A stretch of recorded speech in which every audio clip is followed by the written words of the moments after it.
Steffy did not come to the hospital searching for answers. She told herself that as she crossed the familiar threshold, the automatic doors parting with the same muted sigh they always had, as if nothing inside those walls had ever betrayed her before. The visit was meant to be brief, almost procedural, an errand wrapped in concern, a gesture of support, the kind she had performed countless times during her marriage without ever questioning its safety. The hospital had always been neutral ground, even sacred in its own way. It was where Finn had become most himself, where his voice carried certainty instead of hesitation, where his hands healed rather than hid. For Steffy, it had once represented reassurance, a place where fear was confronted openly and pain was met with care. She had never imagined it could become the site of something far more corrosive than illness. The hallway was quiet in that peculiar way hospitals often were, busy yet subdued, humming with restrained urgency. Shoes whispered against polished floors, monitors chimed softly behind closed doors, and conversations occurred in fragments, always half-contained, always respectful of invisible boundaries. Steffy walked slowly, her pace unhurried, her thoughts elsewhere. She was thinking about how Finn had seemed distracted lately, not distant exactly, but occupied by something he had not shared. She had attributed it to long hours, to exhaustion, to the weight doctors inevitably carried when responsibility pressed too heavily against empathy. She had told herself that marriage required trust not only in love, but in silence, knowing when not to demand explanations simply to soothe one's own insecurities. That faith was still intact when she turned the corner.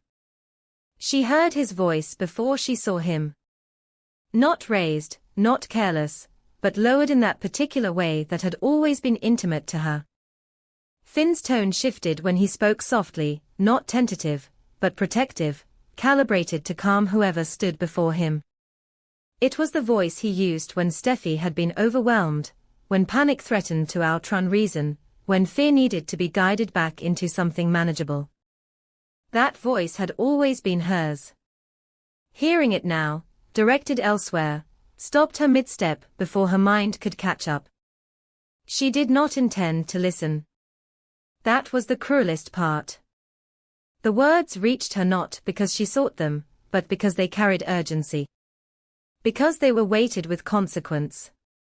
"We don't have much time," Finn said quietly, his back partially turned, his posture angled toward a woman Steffy did not immediately recognize. "Not before everything comes out about the baby." The sentence did not land all at once. It fractured, each word arriving separately, like debris after an explosion. Time seemed to thicken around her, the hallway stretching unnaturally long as her body responded before her mind did. She froze, not in disbelief exactly, but in recognition. There was no confusion about what she had heard. The clarity was devastating. The woman with him was a doctor, Steffy could tell by the badge clipped to her coat, by the ease with which she occupied the space, by the professional familiarity in her stance. She stood close, too close for a casual exchange, her head inclined toward Finn in a way that suggested shared responsibility, shared secrecy. Whatever she said in response did not register. Steffy's focus had narrowed to Finn alone, to the subtle tension in his shoulders, to the way his hand lifted instinctively as if to reassure the woman in front of him. It was the same unconscious gesture he had used so many times with her, a physical punctuation to emotional steadiness. The betrayal was not immediate. It unfolded in layers. At first there was shock, sharp and blinding, a physiological response that robbed her lungs of air. Then came the confusion, not denial, but the frantic search for context, for an explanation that could soften the blow.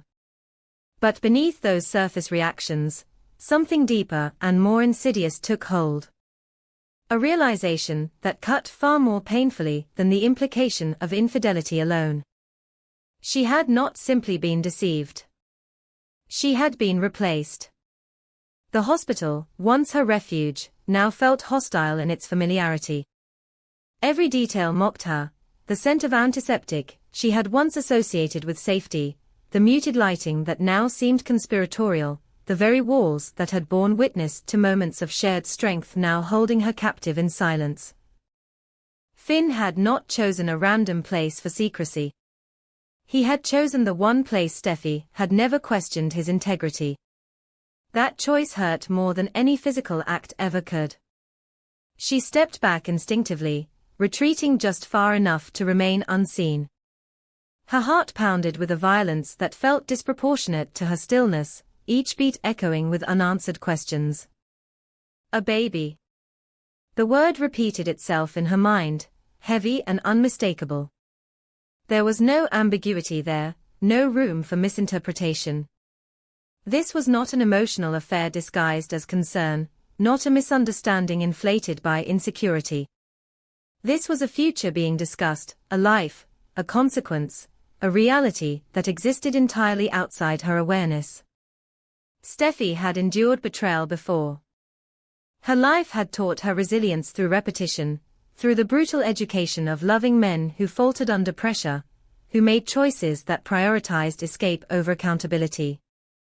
She had believed Finn was different not because he was perfect, but because he had seemed grounded in principle rather than impulse. His moral compass had been his defining trait, the thing that set him apart from the chaos she had learned to navigate. To discover that he was capable not only of betrayal, but of concealment so calculated it unfolded within her blindest spot, shattered that belief at its foundation. What unnerved her most was not anger. Not yet. It was the uncanny familiarity of his demeanor. The same lowered voice, the same controlled cadence, the same instinct to manage emotional fallout before it erupted.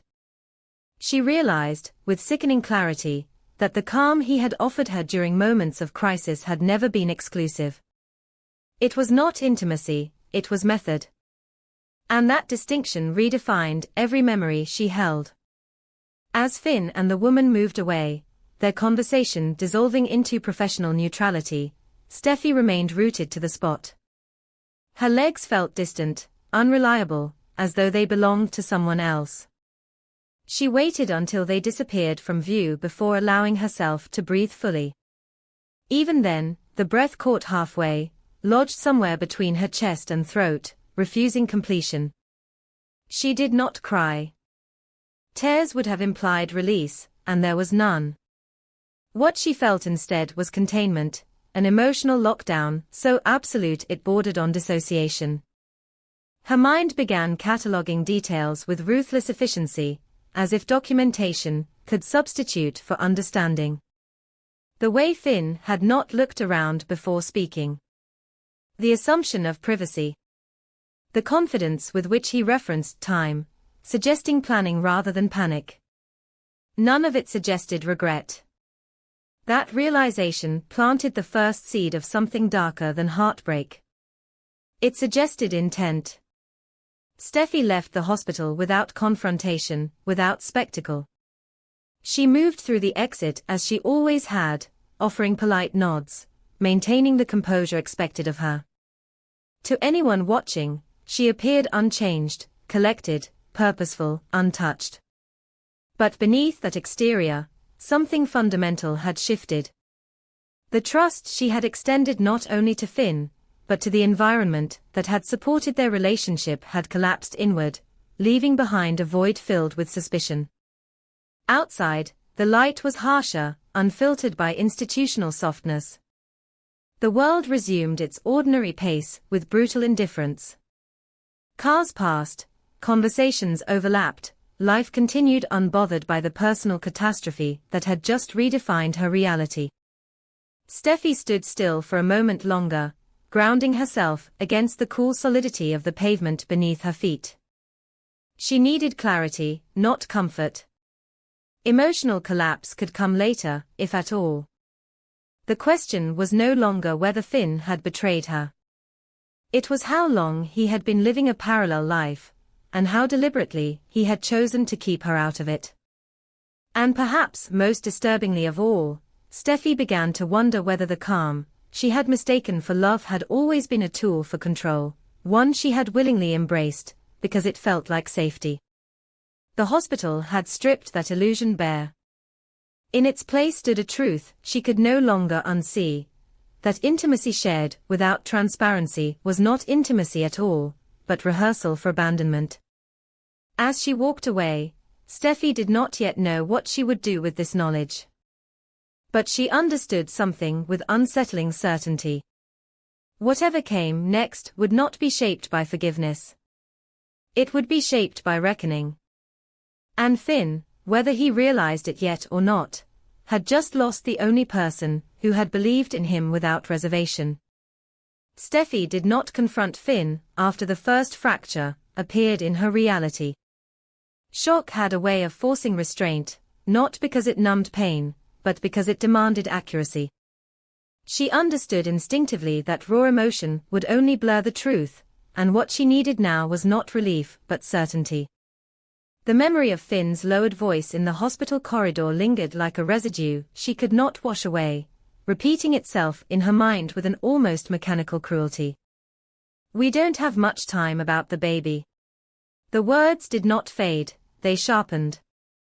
And with each passing hour, Steffi felt the slow, inexorable shift from disbelief to intent. If something had been taken from her, she would at least understand how and why. Her investigation began quietly, almost clinically, mirroring the environment where the betrayal had taken root. Steffi did not storm into offices or demand answers. She waited. She observed. She remembered that power often revealed itself not in grand gestures, but in patterns. Finn's life, once open to her, had acquired gaps, periods explained away with professional exhaustion, surgical marathons, nights without sleep.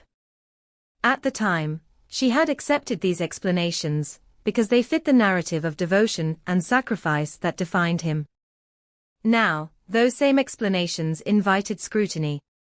She accessed what she could through connections she had never needed to use before, tracing Finn's on-call schedules back to the months she had been in Europe. At first glance, everything appeared ordinary. Doctors swapped shifts all the time. Emergencies required flexibility. But Steffi was not looking for anomalies in isolation, she was looking for repetition. And repetition, once noticed, became impossible to ignore. The same blocks of time. The same substitutions. The same name attached to those exchanges. Always the same female doctor. Always during windows Finn had described as relentless surgical duty. It was not rage that tightened Steffi's chest as the realization settled in. It was something colder, more precise. Coincidence had a limit. Beyond that limit, choice began. She replayed conversations from the past with an unsettling clarity, moments that had once seemed insignificant now rearranging themselves into a pattern she could no longer deny. The nights Finn had claimed he was operating continuously, barely sleeping, his voice hoarse with fatigue when he called. She had admired his dedication then, felt guilty for asking anything of him while he gave so much to others. Now, those memories twisted into something corrosive. When she overheard Finn and the other doctor discussing gestational weeks and date of conception, the math had formed itself in her mind before she consciously invited it. Steffi did not need a calendar to know the truth. Her life had always been organized around dates, absences, returns. The timing aligned too perfectly. The baby could not be dismissed as a mistake born of a single lapse. It existed within a window defined by deception. That was the moment Steffi stopped believing in accidents. What unsettled her most was not the affair itself, but the implication of planning. This was not passion that had spiraled out of control. It was a sequence of decisions made repeatedly, each one requiring Finn to choose secrecy over honesty. The child, she realized with a tightening in her stomach, was not a consequence they feared. It was a consequence they had accepted. As Steffi dug deeper, the image of the other woman sharpened. She was no longer just a shadow in a hallway, or a voice attached to medical jargon. She was deliberate, composed, and dangerously strategic. Steffy learned that the woman's ambitions extended well beyond personal attachment. She had maneuvered herself into positions of influence within the hospital, aligning with decisions that carried weight far beyond patient care. And then there was the file, one decision, one professional judgment call Finn had made under pressure, documented in a way that could be interpreted as error if examined under the wrong lens. A signature that could be questioned. A record that could be reopened. The implications were staggering. Steffy understood the medical world well enough to know how fragile reputations were when placed under institutional scrutiny. One inquiry could become a cascade. One allegation could unravel years of trust. And the woman knew it. She possessed not only Finn's child, but leverage. The pregnancy was not merely emotional currency, it was insurance. Steffy began to see the shape of the trap with horrifying clarity. If Finn tried to leave, tried to confess, tried to reclaim integrity through honesty, the woman could destroy him professionally. The baby was the lock, and the secret was the key she controlled. What made the situation unbearable was not simply that Finn had been manipulated, but that he had allowed himself to be. Steffy's sympathy faltered as she confronted that truth. Coercion did not erase consent. Fear did not absolve choice. Finn had chosen silence again and again, and in doing so, he had chosen to leave Steffy unprotected. The betrayal was no longer private, it threatened to become catastrophic, reaching into the lives of their children, their family, their future. Steffy found herself standing at the edge of an impossible decision. To expose the truth would mean reclaiming her agency, her dignity, her right to refuse complicity in a lie that had already consumed too much of her life. But exposure would not occur in a vacuum. It would bring scrutiny, scandal, and collateral damage. Finn's career could collapse. Their children would carry the weight of a public implosion they did not create. Silence, on the other hand, offered a different kind of violence, one that demanded self-erasure. To stay quiet would mean allowing another woman to dictate the terms of her marriage, her family, and her future.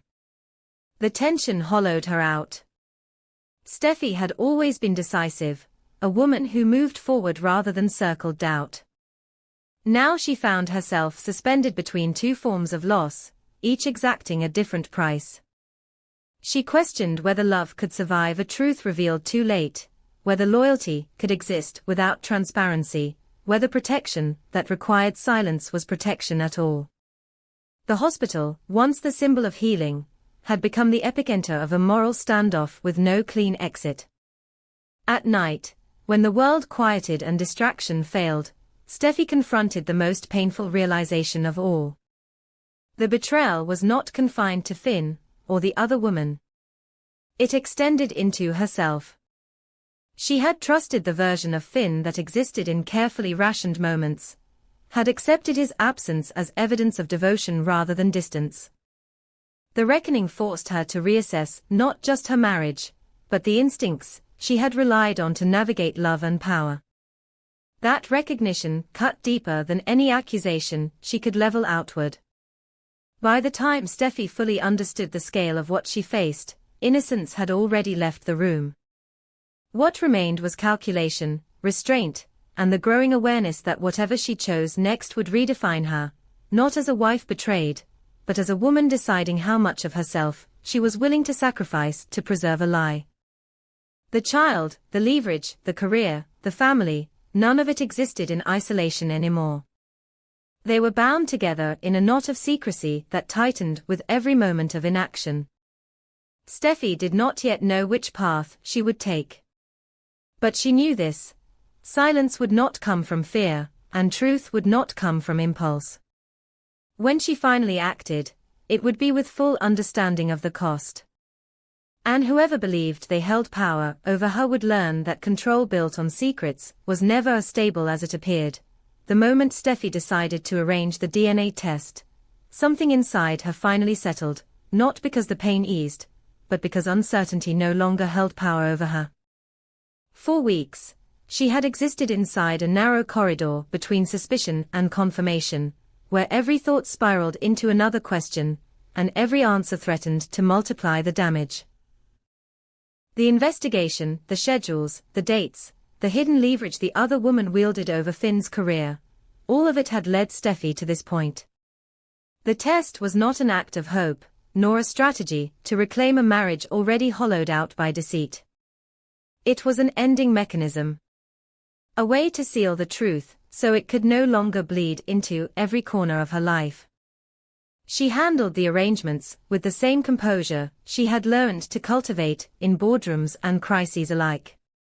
Nothing about the process was impulsive.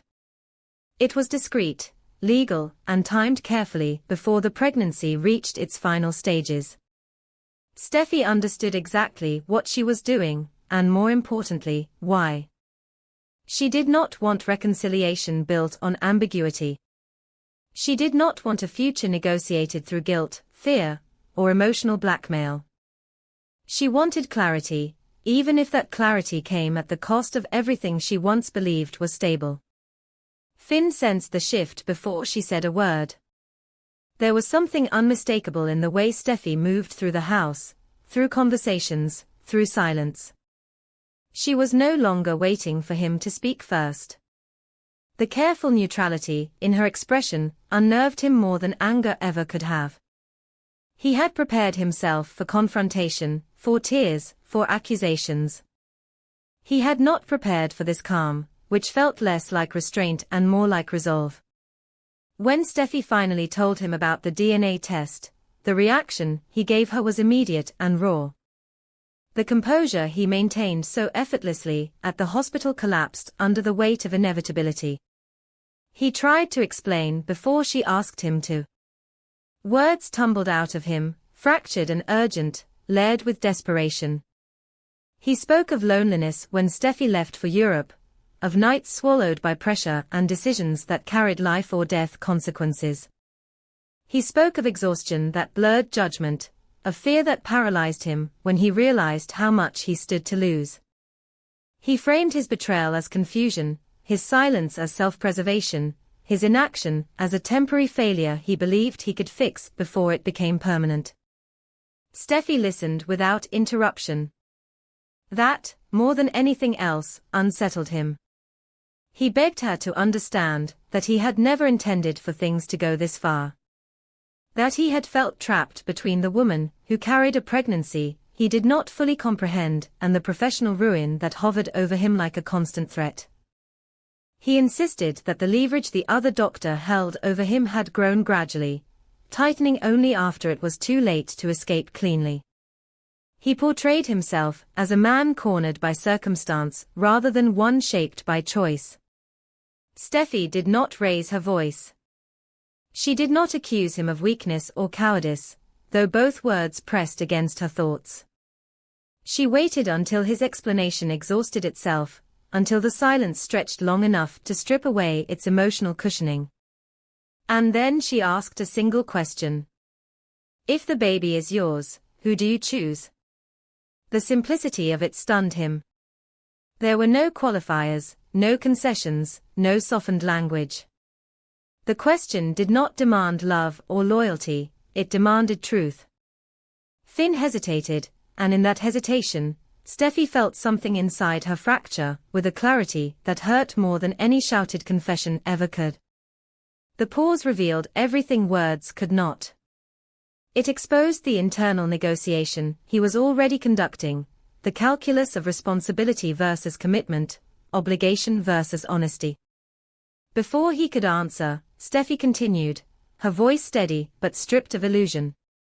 And if the baby is not yours, then why did you betray me at all? That question landed differently. It removed the last refuge he had constructed for himself, the idea that the child, real or potential, justified his actions retroactively. Without that justification, the betrayal stood naked and indefensible. Finn faltered, searching for an explanation that could survive scrutiny. He spoke of vulnerability, of being seen, of a momentary lapse that spiraled into something uncontrollable. But even as he spoke, he seemed to understand the insufficiency of his reasoning. Steffy absorbed his answers not as a wife desperate for reassurance, but as a woman conducting a final assessment. She realized that the DNA test, regardless of its outcome, had already served its purpose.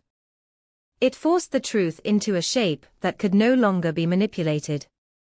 If the baby was Finn's, then his future would be defined by divided loyalties and permanent consequences.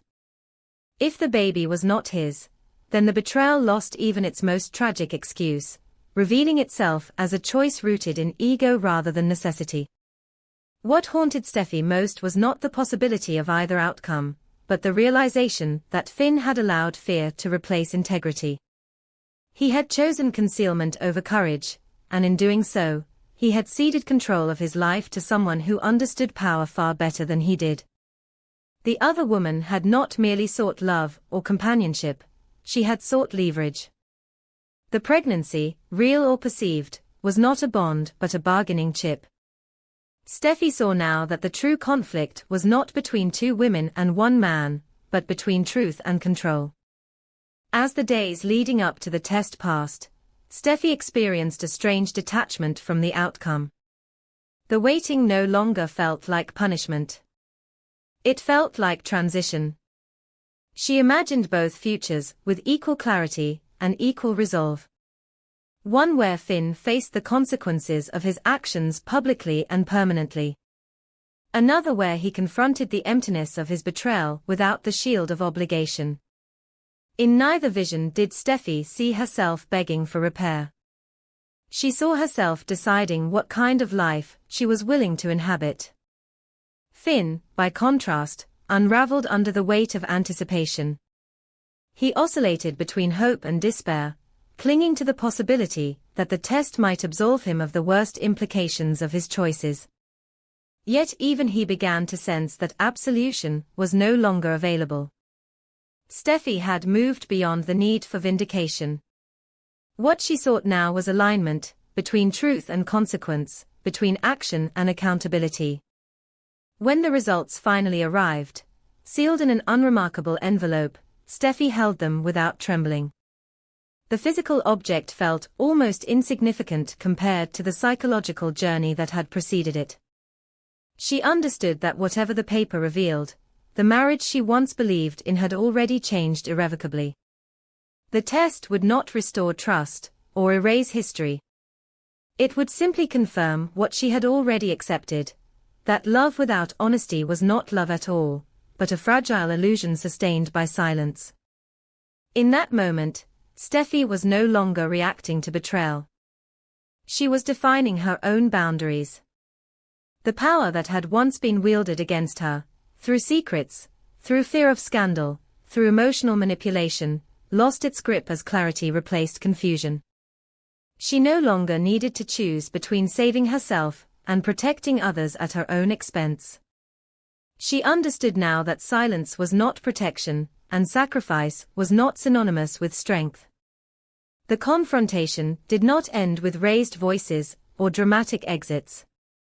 It ended with something far more definitive: Steffy's refusal to live in a story written by someone else's lies. Finn's pleas, however sincere they might have been, arrived too late to alter the fundamental truth she had uncovered. Whether the baby was his or not, the betrayal had already answered the most important question of all. Steffy did not walk away in anger. She walked away with clarity. And in doing so, she reclaimed the one thing no secret, no leverage, and no fear could ever justify taking from her again: the right to choose herself.